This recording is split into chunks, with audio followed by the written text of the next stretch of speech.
Hey everyone, I hope everyone's doing good. I wanted to come on here and start, talking about my testimony. I've been kind of under the weather. A lot of stuff has been going on. But I wanted to get on here and be obedient and start, my testimony because it may help somebody. That may have gone through abusive relationship, that maybe started young, or they may be currently in one. And it's evidence that God can definitely change things around for you. So I kind of wanted to just come on here. I hope everybody's having a good day. So to start off, just a little bit of background about myself. I grew up in church. I actually, my mom went there and I was very young, so I grew up in church. And I caught the Holy Ghost at a young age, the Holy Spirit.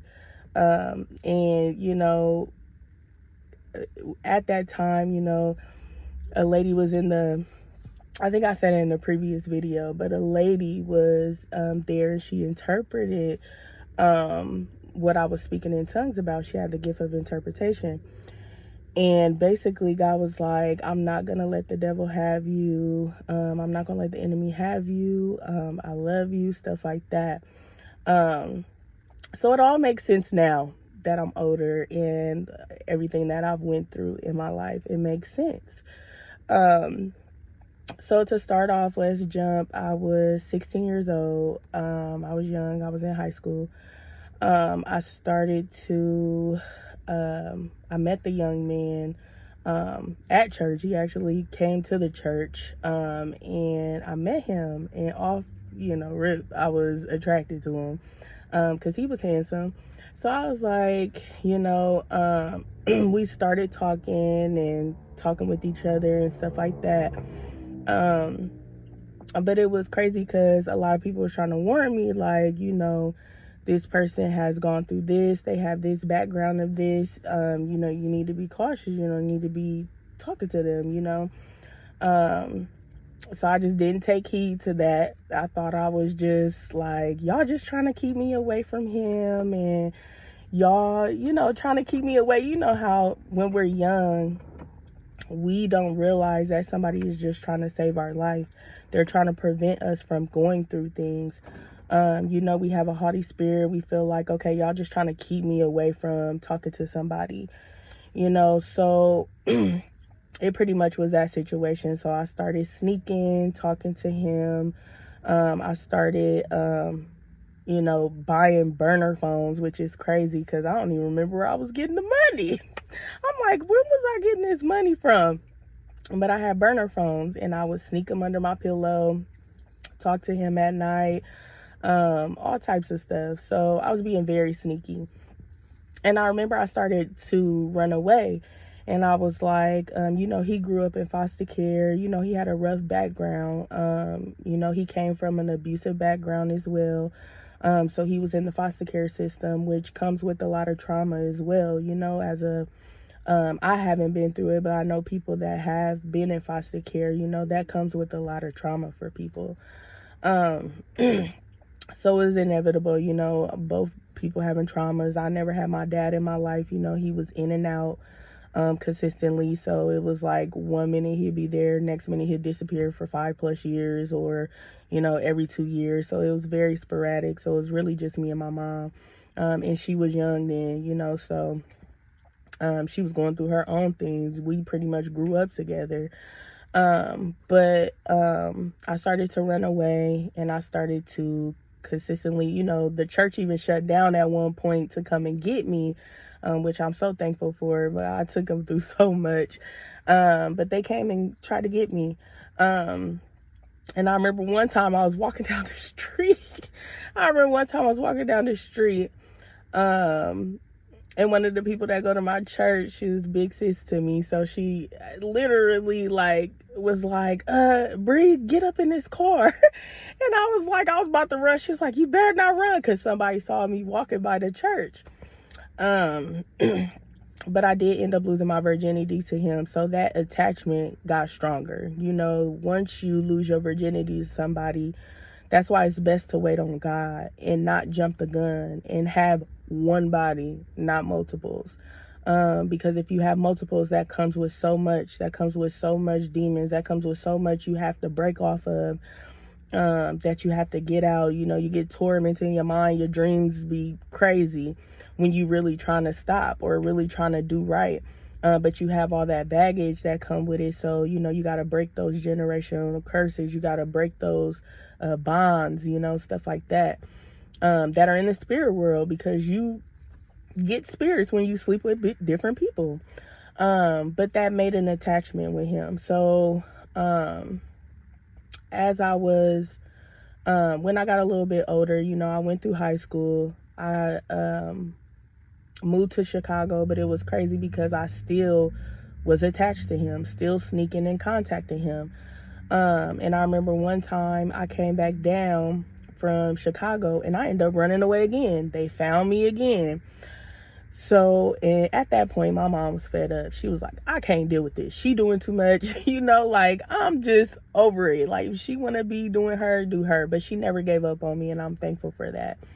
And she stayed praying for me, you know, throughout all of this, even in my adult years.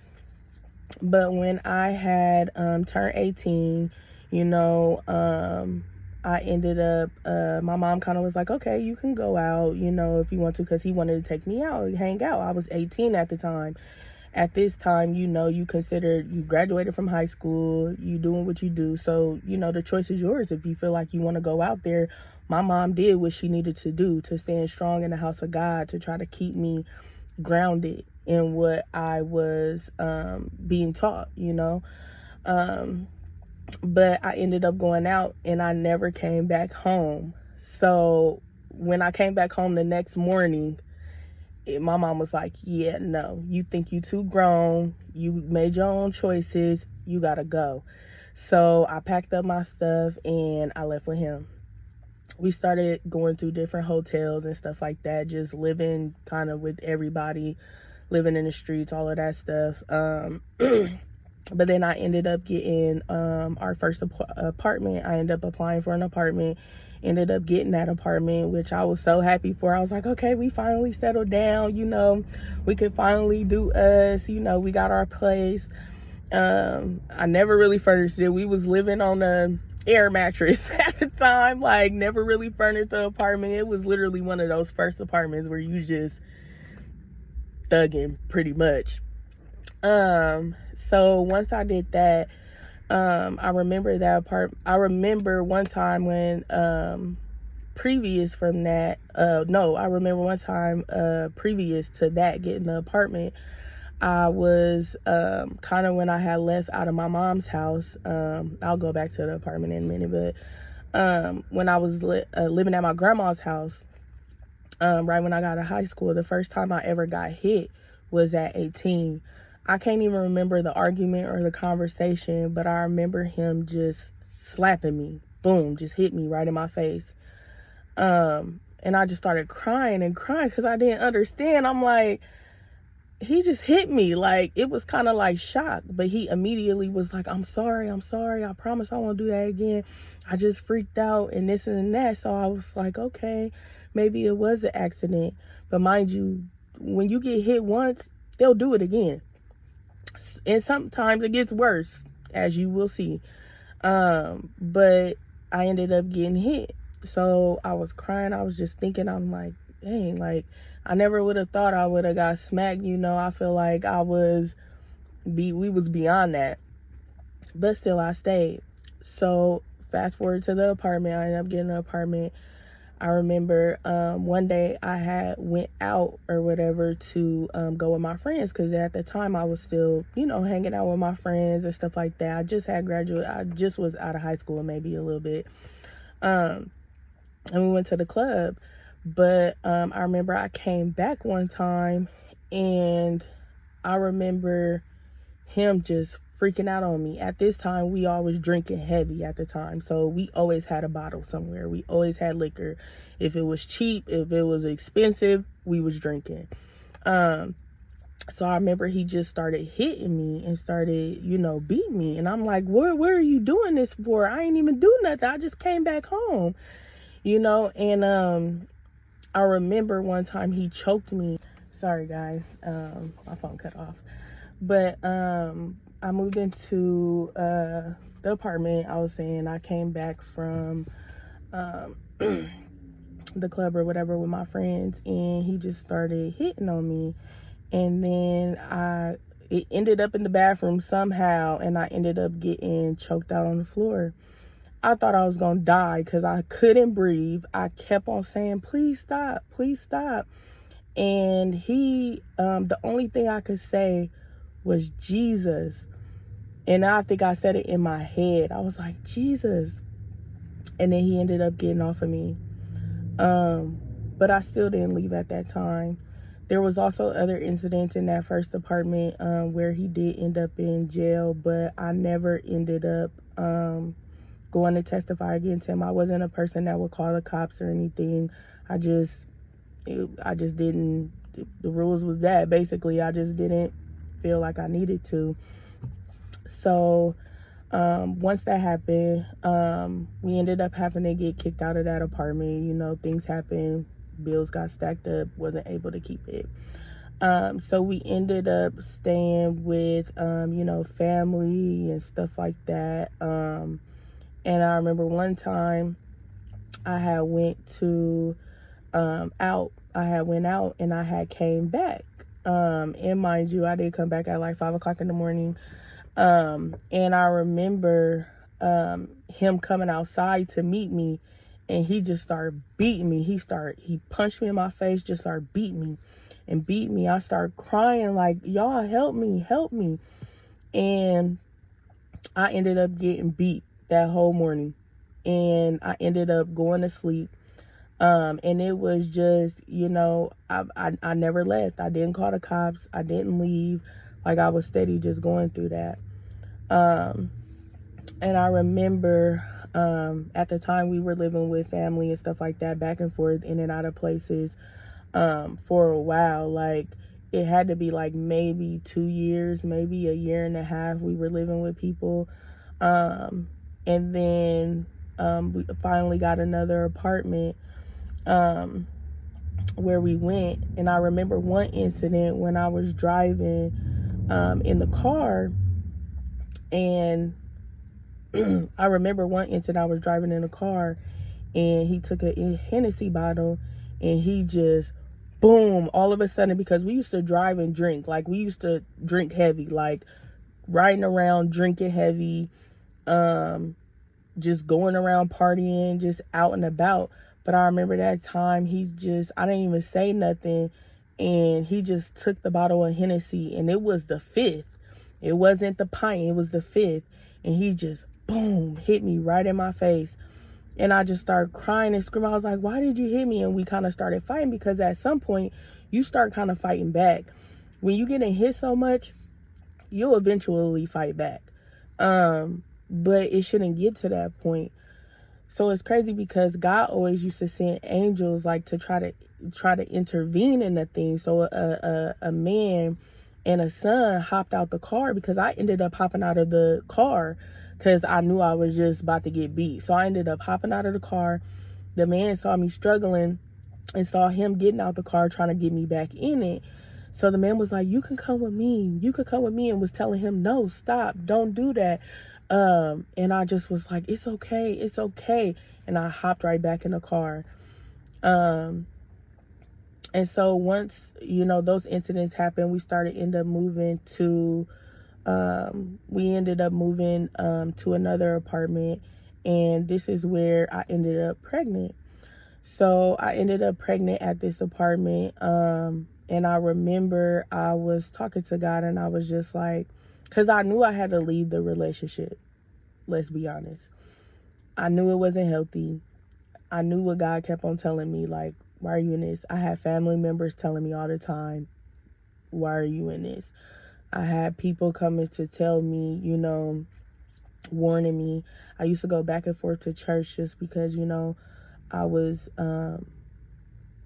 was desperate to get out, but I wasn't getting out. So it was like, God was like, you need this, it has to be removed, but I wasn't taking heed to those instructions. So it was like, God, I just kept going back to church, kept going back to church. I remember one time I went back to church and I just screamed. I was like, help me, help me. Like, I was just crying to God. But I was so deep into the relationship, so deep into the world, so deep into the abuse, so deep in everything, that it was like a lot that was coming up against me to keep me out there. So I remember I had because my mom was talking to me and she was, my mom was talking to me and she was like, you know, you need to get up out that relationship. It's not right. I remember a couple of times, you know, I had jobs that I was taking care of and paying the rent and stuff for, that he would pull up on me and cause a scene. And then I would end up, you know, being so embarrassed by it. Like, there's a couple of times I lied. I remember one time I knew he was about to start because he was drinking and I could just feel it. Like, I started to learn him and learn his limits and learn when he was about to start doing something. So I remember I felt it and I was just like, I gotta go to work. Can you drop me off at work? So he ended up driving down there. Mind you, I didn't even have to work that day. So all my once I hopped out of the car, and this was for me to get away from him. As I hopped out of the car, I hurried up and went into the building, and they knew. They was like, Bree, what are you doing here? You don't have to work today. This is not your day to work. And I was like, I just had to get away. I just had to get away because I was about to start getting hit. And you know, a beautiful lady that I still talk to, she's so sweet. She was just talking to me about it, and she was like, Bree, you cannot keep doing that. You cannot keep going through that. And at this time, I was pregnant with my child, and they knew. And they were like, you can't keep going through that. You know, you're pregnant. You got to get up out of that. So she ended up taking me to dropping me off at home because I ended up going back again. But mind you, when I was pregnant, I thought I was pregnant at one point, and then I told God, I was like, God, which I talked about in the previous video, but I told God, I said, God, if I leave this, I said, if I'm pregnant, sorry guys, my phone cut off again. Something must not want me to speak on this. So I ended up going back or whatever, but I had promised God that I would not go back if I was pregnant. Mind you, I didn't end up leaving. So I remember one time, you know, when you're a first-time mom and you find out you're pregnant, you're a first-time mom, they tell you all these things to avoid. So we had a cat in our apartment. We did end up getting another apartment. We had a cat. And I was like, my cat, he wanted me to change the kitty litter. And I said, I can't change the kitty litter because they told me that could be toxic to the baby. So he literally started hitting me and punching me in my face and stuff and said, hurry up and get down there and clean the kitty litter. And he grabbed me by my hair and pushed my head down to it. And I was crying. I was like, I can't do that. But I had the baby. They told me I can't do that. And he ended up forcing me to do it, long story short. So then I wasn't being really healthy with the baby. I literally was, honestly, I was drinking still during that time because I was depressed. I felt like I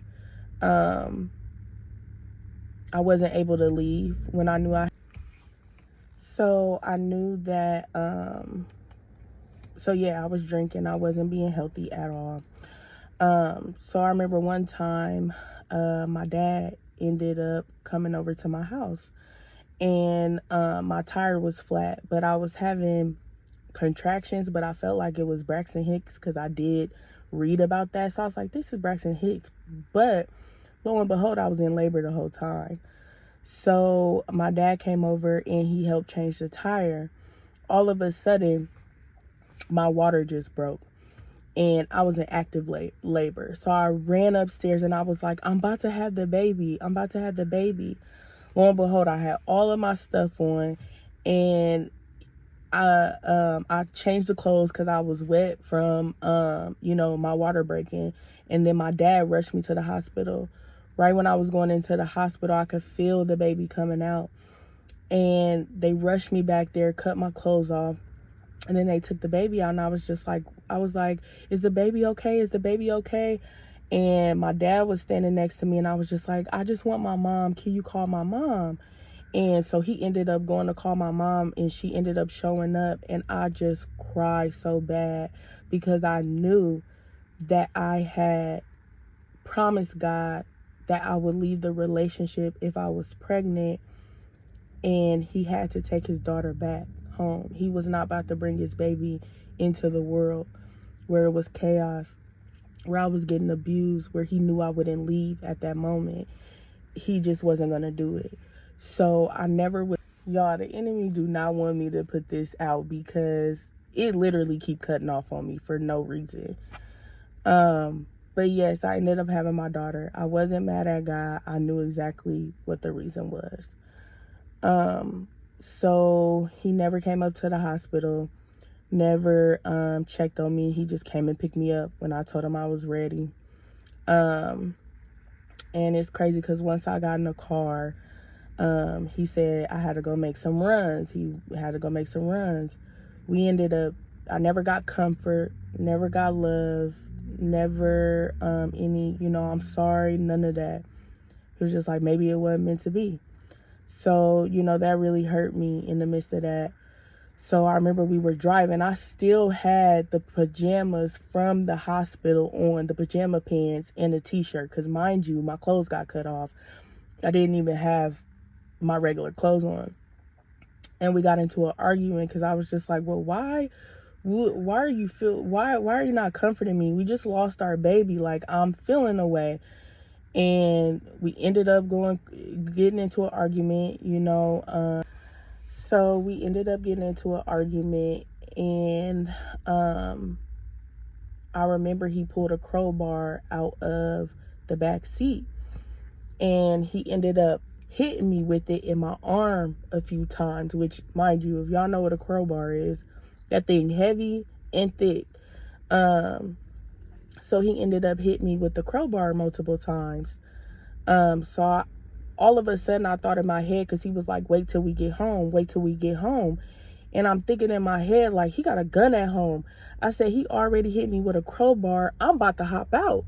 I'm not about to sit here while he, and me go home with him. So I literally hopped out in traffic right when we got to a light. I hopped out in traffic with my hospital clothes on and started running. He ended up getting out of the car, chasing after me in the street. And a lady, like I said, God always sent somebody to intervene. A lady hopped out of her car. She seen me and she hopped out. She was like, hey. She was like, stop trying to force her back into the car. Let her go. So he was like, no, she coming with me. I was like, I'm not going with you. So I ended up running and getting loose from him and going with the lady. So once I went with the lady, she was like, baby, you do not need to be going through that. She was like, where do I need to take you? She was like, you look like you just got out the hospital. All that. I was like, I did, So she ended up dropping me off at my mom's house. And I went to my mom's house and I just cried. I just cried on her shoulder, and she didn't say 2 words to me. She just let me cry, which I really appreciated that, because at that time, that's what I needed. So once that happened, a few days later, I ended up going back, which they say, it take about 7 times for a woman to leave an abusive relationship for sure. It probably took me longer than that, but eventually I got out. But it shouldn't have to take you that long to get out. Once they hit you and you stay, they know it can happen again. So anyway, we were there. It was probably a few months, maybe 6 months after, I was still going through the abuse. I remember one time I was laying in the bed because I started, like I said, I knew kind of how he was. So when we were drinking, I knew when he was going to start up. I knew when things were going to get activated. So it was hard for me to go to sleep. It was hard for me to sleep and rest. I used to have to try to wait until he went to sleep because I was afraid that I would get beat while I was afraid that I would be beaten, getting woke up out my sleep, not knowing what's going on, because that happened to me multiple times. So I ended up, sitting there, and he was drunk, and I was just sitting there, and I remember he had the gun with him, and it was like one of those Russian roulette guns, and he ended up putting it to my head and pulling the trigger twice. And I just sat there. I don't even know what was going through my head. I literally was in a daze, and I just sat there and let that happen, which breaks my heart, because it's like, you did all of that, and you sat there and let somebody do all of this to you already, and then they put a gun to your head too. Like, now that I think about it, that was just for real low self-esteem, insecurity, not feeling like you can get somebody better, trying to be loyal. Loyal to what? Not yourself. What you loyal to? Getting abused? So I remember he went to sleep, and he was like, and he went to sleep, he woke up, and he was like, Bree, he was like, I could have killed you last night. He told me, he was like, I could have killed you last night. And I didn't even say nothing. I just was quiet. And he was like, I literally pulled the trigger twice on that gun. He was like, and the bullets ain't in there. But he was like, there was bullets in there. So I'm like, so in my head, I just kind of brushed that off. I'm like, man, I'm thinking in my head, like, that he could have killed me, but I didn't take heed to it. So it's like, okay. And we don't wrestle against flesh and blood. So that was the enemy. That was a demonic spirit trying to take me out, because he didn't see today. He seen today. So after that, I remember I was still going through the abuse and stuff, and we were still staying in an apartment. I remember one day he ended up beating me. Like, he was just beating me that day. And I was begging for him to stop. Like, stop, please stop. I used to beg and ask him to stop. Like, why are you trying to hurt me? Like, I just did not get it at the time. Like, but I was staying. So my phone cut off again. But I ended up, I remember he was beating me that day. And I remember I just was tired of it. I had lost my daughter. I had still went through abuse, and it was on me because I didn't leave. It was on me. But people can snap too, and you have a fear of leaving because they will put in your head, you're not gonna find nobody else. Who gonna love you like I love you? I'll find you. I'll beat you if I find you. Like, they'll tell you and put those things in your head for you to be fearful, for you to think, okay, he gonna end up finding me. He gonna end up get me, or something gonna happen. Like, they'll put that fear in you and isolate you from your family and the people that actually love you, because that keeps you bound. That keeps you bound in those relationships. So I remember he was beating me that day, and I don't even know, I blacked out, and I ended up pulling this knife that we had that had ridges in it, and I ended up stabbing him 8 times. The doctors ended up saying if it was 1 inch on one wound, if it was 1 inch long, if it was 1 inch more into the puncture, that he could have died. He ended up going through surgery for that, and I thank God he didn't die, because how would I sit here and talk to you guys about this when I would have that on my heart? But God didn't let my heart harden. My heart never hardened towards, sorry, it went off again. But my heart never hardened towards God, like I was saying. And I thank God I did not kill him. And he had surgery. The detectives came out and talked to me. But it was so much evidence, from previous beats. They took pictures of my face because I was bloodied up. My hair was all over the place. And they had evidence. So they didn't end up charging me. But it was in the news. It was on the news channel. People heard about it. Yeah, I'm probably going to stop right here. Because, I'm going to stop right here. And then I'll do a part 2. But this series is called The Last Run. So thanks for listening. Um, I definitely have more because that wasn't the end of it. All right, bye.